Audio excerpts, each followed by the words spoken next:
नमस्कार दोस्तों, स्वागत है आपका मेरे चैनल साइकोलॉजी विथ रजनी में।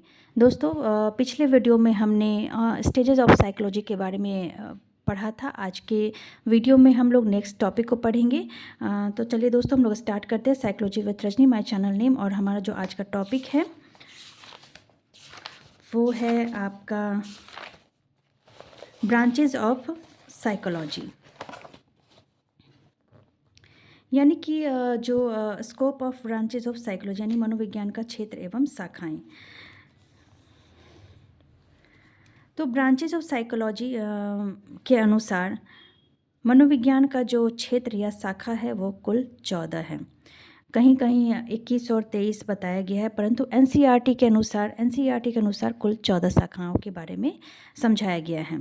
ठीक है, 14 जो शाखाएं हैं, मैंने यहाँ पर एक फिगर बना के ड्रॉ किया हुआ है कि मनोविज्ञान के क्षेत्र में शाखाएं यानी 14 शाखाएं हैं, जिसमें कि पहला है सामान्य मनोविज्ञान, असामान्य मनोविज्ञान, पशु मनोविज्ञान, समाज मनोविज्ञान, बाल मनोविज्ञान, किशोर मनोविज्ञान, प्रौढ़ मनोविज्ञान, औद्योगिक मनोविज्ञान, तुलनात्मक मनोविज्ञान, प्रयोगात्मक मनोविज्ञान, और है विकासात्मक मनोविज्ञान, निदानात्मक मनोविज्ञान जिसे हम चिकित्सा भी कहते हैं, नैदानिक भी कहते हैं, और क्लिनिकल साइकोलॉजी भी कहते हैं, परा और अतीन्द्रिय मनोविज्ञान, और सबसे लास्ट है शिक्षा मनोविज्ञान। यानी कि कुल 14 मनोविज्ञान यानी शाखाओं के बारे में बताया गया है, और इसका अलग अलग क्षेत्र में उपयोग होता है। जैसे कि मनोविज्ञान, बाल मनोविज्ञान, जहाँ पर हम बच्चों के ऊपर रिसर्च करते हैं, बच्चों को समझने का प्रयास करते हैं। जैसे बाल मनोविज्ञान का स्कूल में काफ़ी उपयोग होता है और कॉलेजों में भी उपयोग होता है। किशोर मनोविज्ञान जिसके तहत हम किशोरों को समझने का प्रयत्न करते हैं। प्रौढ़ मनोविज्ञान जो आपको प्रौढ़ों को की मानसिक अवस्थाओं को समझने की कोशिश करते हैं। औद्योगिक मनोविज्ञान जो औद्योगिक क्षेत्र में जिसका उपयोग होता है। प्रयोगात्मक मनोविज्ञान जहाँ पर हम प्रयोगात्मक एक्सपेरिमेंटल यह होता है, और एक्सपेरिमेंट के क्षेत्र में इसका उपयोग होता है। नैदानिक मनोविज्ञान जो इसका मतलब यह हो गया है कि मानसिक रूप से बीमार जो है उनका जो इलाज किया जाता है, नैदानिक मनोविज्ञान कहलाता है। शिक्षा मनोविज्ञान जहाँ इसका उपयोग शिक्षा में किया जाता है। तो इन 14 जो हमारे सामने कुल 14 शाखा है, उसके बारे में हम लोग संक्षिप्त में एक बार समझ लेते हैं किस शाखा का कहाँ उपयोग होता है। ठीक है, सबसे पहले है सामान्य मनोविज्ञान जिसे हम जनरल साइकोलॉजी भी कहते हैं। सामान्य यानी कि औसत बालकों का व्यवहारिक अध्ययन, यानी कि जो सामान्य बच्चे होते हैं उसका क्या व्यवहार है, क्या उसके ऊपर उसका अध्ययन किया जाता है।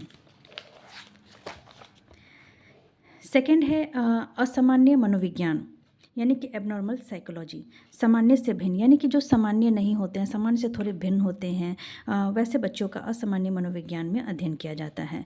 पशु मनोविज्ञान यानी कि एनिमल साइकोलॉजी जिसके जनक थॉर्नडाइक हैं। पशुओं के क्रियाकलापों के आधार पर व्यवहारिक अध्ययन करना, यानी कि पशु मनोविज्ञान में पशुओं के क्रियाकलापों का व्यवहारिक अध्ययन किया जाता है, और इनके जनक जो है कौन है, थॉर्नडाइक है। समाज मनोविज्ञान यानी कि सोशल साइकोलॉजी जिसमें नियम, सिद्धांत, परंपराएं, रिवाज आदि सामाजिक अनुकूलताओं आदि प्रदान करते हैं, इसके बारे में अध्ययन किया जाता है। जो हमारे सामाजिक मूल हैं, जो हमारे सामाजिक नियम हैं, सिद्धांत हैं, परंपराएं हैं, रिवाज हैं, उन सभी जो किसकी वजह से हम इन सामाजिक अनुकूलता को प्राप्त करते हैं, सामाजिक समायोजन करते हैं, इन सभी चीज़ों का जो अध्ययन होता है वो सामाजिक मनोविज्ञान में होता है। बाल मनोविज्ञान यानी कि चाइल्ड साइकोलॉजी जिसके जनक स्टैनली हॉल हैं। ठीक है, इस चीज़ को आप अच्छे से लर्न कर लेना कि बाल साइकोलॉजी के जनक कौन है, तो स्टैनली हॉल हैं, और इसका जन्म से लेकर 12 या 13 वर्ष के तक के बालकों का व्यवहारिक अध्ययन होता है। यानी कि बाल साइकोलॉजी में जन्म से लेकर के 12-13 वर्षों के बच्चों का अध्ययन होता है। जो वो करते हैं, जो वो देखते हैं, जो वो सीखते हैं, उसके ऊपर उसका अध्ययन किया जाता है। किशोर मनोविज्ञान यानी कि एडोलसेंट साइकोलॉजी जिसके जनक भी स्टेनली हॉल हैं। यानी कि चाइल्ड साइकोलॉजी और किशोर साइकोलॉजी दोनों के ही जनक स्टेनली हॉल है। स्टेनली हॉल कहाँ के थे? तो यूएसए के थे। और किशोर साइकोलॉजी में किस उम्र के बच्चों का अध्ययन किया जाता है? तो 12 से 13 वर्ष से बड़े यानी और 18 से 19 वर्ष तक के किशोरों के व्यवहारों का अध्ययन किया जाता है। यानी कि जन्म से लेकर 12 या 13 वर्ष में चाइल्ड साइकोलॉजी और 12-13 वर्ष से 18 से 19 वर्ष के बालकों के अध्ययन के लिए किशोर साइकोलॉजी किशोर मनोविज्ञान के ज़रिए अध्ययन किया जाता है। प्रौढ़ मनोविज्ञान प्रौढ़ मनोविज्ञान यानी कि 18 से 19 वर्ष से 35 से 36 वर्ष तक के प्रौढ़ों का व्यवहारिक अध्ययन किया जाता है। ठीक है, इसे हम एडल्ट साइकोलॉजी भी कहते हैं। यानी कि इन तीनों का उम्र आप अच्छे से याद कर लेना कि बाल साइकोलॉजी यानी कि जन्म से 12 या 13 वर्ष, किशोर साइकोलॉजी यानी कि 12-13 वर्ष से लेकर 18 से 19 और प्रौढ़ साइकोलॉजी यानी कि 18 से 19 से लेकर 35-36 वर्ष तक के प्रौढ़ों की व्यवहारिक अध्ययन। अब 8 है औद्योगिक मनोविज्ञान या फिर आर्थिक मनोविज्ञान। विशेष कौशल का एवं औद्योगिक संबंधित योग्यता यानी उपलब्धि को प्राप्त करना। यानी कि विशेष कौशल एवं उद्योग में औद्योगिक मनोविज्ञान यानी आर्थिक मनोविज्ञान का उपयोग किया जाता है। तुलनात्मक मनोविज्ञान यानी कंपैरेटिव साइकोलॉजी गुण दोषों के आधार पर एक की तुलना दूसरे से कर व्यवहारिक अध्ययन प्राप्त करना। यानी कि इसमें साफ तौर पर बताया गया तुलनात्मक अध्ययन में किस चीज़ की तुलना की जाती है? तो गुण और दोषों के आधार पर एक दूसरे की तुलना करके व्यवहारिक अध्ययन किया जाता है। किसमें? तो तुलनात्मक मनोविज्ञान में। प्रयोगात्मक मनोविज्ञान यानी कि एक्सपेरिमेंटल साइकोलॉजी, जिसके जनक है विलियम वुंट। हम लोग ने पहले ही चर्चा कर ली थी कि प्रयोगात्मक मनोविज्ञान के जनक कौन है? तो विलियम वुंट है, जो जर्मनी के हैं। प्रयोग के आधार पर मानवीय व्यवहार का अध्ययन करना। इनके अनुसार जो इसमें जो आपको इस मनोविज्ञान में किस आधार पर प्रयोग किया जाता है, किस आधार पर अध्ययन किया जाता है? तो प्रयोगों के आधार पर मानवीय व्यवहार का अध्ययन किया जाता है। तो इसके जनक कौन है? तो विलियम वुंट है। नेक्स्ट है विकासात्मक मनोविज्ञान यानी कि डेवलपमेंट साइकोलॉजी, जिसके जनक हैं जीन प्याजे। प्राणी विकास की सभी अवस्थाओं का व्यवहारिक अध्ययन, जन्म से बुढ़ापा तक की सभी अवस्था। यानी कि विकासात्मक यानी डेवलपमेंट साइकोलॉजी जिसके जनक जीन प्याजे हैं, उनका कहना था कि प्राणी विकास की सभी अवस्थाओं का उन्होंने व्यवहारिक अध्ययन विकासात्मक मनोविज्ञान के जरिए किया जाता है, जिसमें सभी अवस्थाओं यानी कि जन्म से लेकर बुढ़ापा तक की सभी अवस्था। 12वां है निदानात्मक मनोविज्ञान या नैदानिक मनोविज्ञान, उपचारात्मक मनोविज्ञान या चिकित्सा, क्लिनिकल साइकोलॉजी और रेमेडियल साइकोलॉजी। बाल अपराधियों या समस्यात्मक बालकों की समस्याओं का केस स्टडी मेथड की सहायता से समस्यात्मक कारणों को पहचान कर या जानकर उसे दूर करना या उपचार करना। यानी कि बाल अपराधी जो होते या फिर कोई बालक या किसी समस्या से पीड़ित है, तो उस समस्याओं को समझकर उसके ऊपर केस स्टडी किया जाता है। केस स्टडी किसी एक बालक के ऊपर किया गया, यानी कि पूरा होल उसकी हिस्ट्री का पता लगाया जाता है, उसके ऊपर रिसर्च किया जाता है, उसके बारे में पूरा फुल पता लगाया जाता है और उसकी समस्या क्या है, कहाँ से शुरुआत हुई, इसके बारे में जानकारी प्राप्त करके पहचान करके उसे दूर करने का प्रयास किया जाता है निदानात्मक मनोविज्ञान के जरिए। 13वां है पड़ा या अति केंद्रीय मनोविज्ञान यानी पारा साइकोलॉजी। यह वेरी इंपॉर्टेंट है कि यह मनोविज्ञान की सबसे नवीनतम या आधुनिक शाखा है।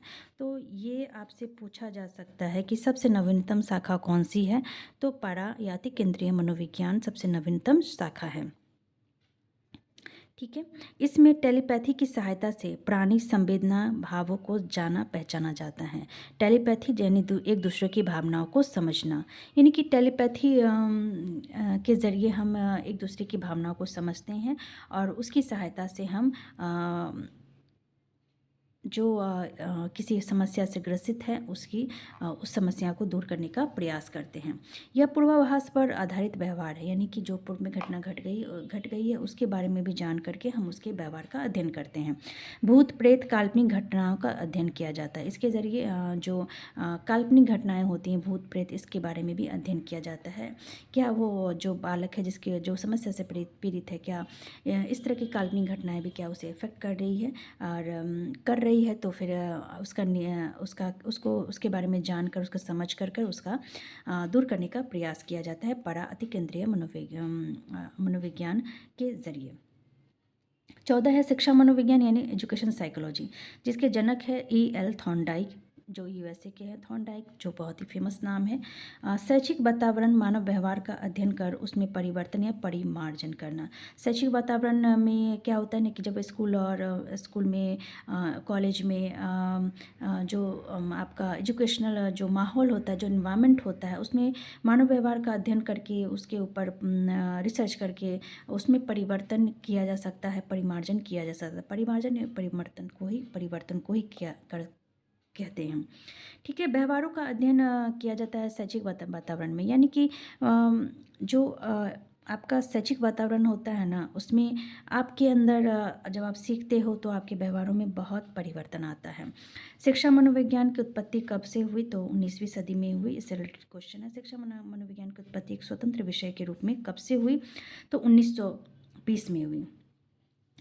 तो यहाँ से इससे रिलेटेड दो क्वेश्चन है कि शिक्षा मनोविज्ञान की उत्पत्ति जो हुई है वो 1900 में हुई है, लेकिन एक अलग विषय के रूप में कब से हुई है? तो 1920 में हुई है, यानी कि 1900 और उसके 20 साल बाद उसके अलग विषय के रूप में हुई है। तो आप इस चीज़ को अच्छे से लर्न कर लेना कि कब इसकी उत्पत्ति हुई, कौन किसके जनक हैं। तो यह आपके लिए अच्छा रहेगा, क्योंकि इससे रिलेटेड काफ़ी सारे क्वेश्चन पूछे जा सकते हैं। फॉर एग्जांपल कि इसमें से कौन से मनोविज्ञान जो हमारे क्षेत्र है यानी शाखा है, किसका अध्ययन नहीं किया जाता है, कौन सी शाखा मनोविज्ञान के अंतर्गत नहीं आती, ये पूछा जा सकता है। इनसे कुछ नाम दिए जाएंगे और उसमें से बोला जाएगा कौन नहीं है। तो इस प्रश्न का सही उत्तर देने के लिए आपको सारी शाखाओं के नाम पता होना चाहिए। आप ज़रूरी नहीं कि सारी शाखाओं को आप लर्न ही करो, एक बार देखोगे तो ऐसे भी लर्न हो जा रहा है, क्योंकि हम लोग जब से साइकोलॉजी पढ़ रहे हैं इन सारी शाखाओं के बारे में कहीं ना कहीं हम लोग पढ़ ही रहे हैं। तो एक जगह पर अगर हम सारी चीज़ों को लिख लेंगे तो वो चीज़ हमें एक बार भी, अगर 2 बार भी देख लेंगे तो उस चीज़ को हम हमारे दिमाग में कहीं ना कहीं बैठ जाता है। और अगर इनसे रिलेटेड कोई क्वेश्चन पूछा जाए इससे रिलेटेड, तो हम उसका आसानी से जवाब दे सकते हैं। तो यहाँ पर जो है सबसे इम्पॉर्टेंट है पारा अति केंद्रीय, ये जो सबसे नवीनतम है शिक्षा मनोविज्ञान, जो 1900 में इसकी उत्पत्ति हुई थी, परंतु यह एक अलग विषय के रूप में 1920 में यानी 20 साल के बाद इसका विकास हुआ, यानी उसकी उत्पत्ति हुई। इसमें सामान्य यानी सामान्य बालक, असामान्य यानी असामान्य बालक, पशु जिसमें पशु के व्यवहारों का, समाज यानी सामाजिक तौर पर, बाल यानी बच्चे का, यानी बच्चे का कितना बच्चे का ये जन्म से लेकर 12-13, किशोर 12-13 से लेकर के 18-19, प्रौढ़ 18-19 से लेकर के 35-36, औद्योगिक रूप से उद्योग में, फिर तुलना कर करके, प्रयोगात्मक यानी कि प्रयोग करके, फिर विकासात्मक विकास के रूप में हम इसका प्रयोग करते हैं। निदानात्मक किसी भी बच्चे के, समस्यात्मक बच्चे के, या फिर कोई बीमार जो किसी समस्या से पीड़ित हो उसका हम उसके बारे में केस स्टडी करके उसकी समस्या को दूर कर सकते हैं। परा अति केंद्रीय यानी कि यह बहुत नवीनतम है शिक्षा मनोविज्ञान में जिसका यूज होता है शिक्षा के क्षेत्र में। तो दोस्तों आज के वीडियो में इतना ही। आई होप आपको आज का वीडियो अच्छा लगा होगा और आपके लिए उपयोगी भी रहा होगा। अगर आपको मेरा वीडियो थोड़ा भी अच्छा लग रहा है तो प्लीज़ लाइक करें, सब्सक्राइब करें और अपने सजेशन ज़रूर भेजें कि मैं और किस तरह से पढ़ाऊँ ताकि आप लोगों को अच्छा लगे। दोस्तों मेरा ये वीडियो जो भी है, अगर आपको थोड़ा भी अच्छा लगता है तो आप लाइक ज़रूर करें, क्योंकि मुझे आपके लाइक, आपके सपोर्ट की बहुत ज़रूरत है। तो अब नेक्स्ट वीडियो में हम लोग नेक्स्ट टॉपिक को पढ़ेंगे। तो मिलते हैं अगले वीडियो में। धन्यवाद।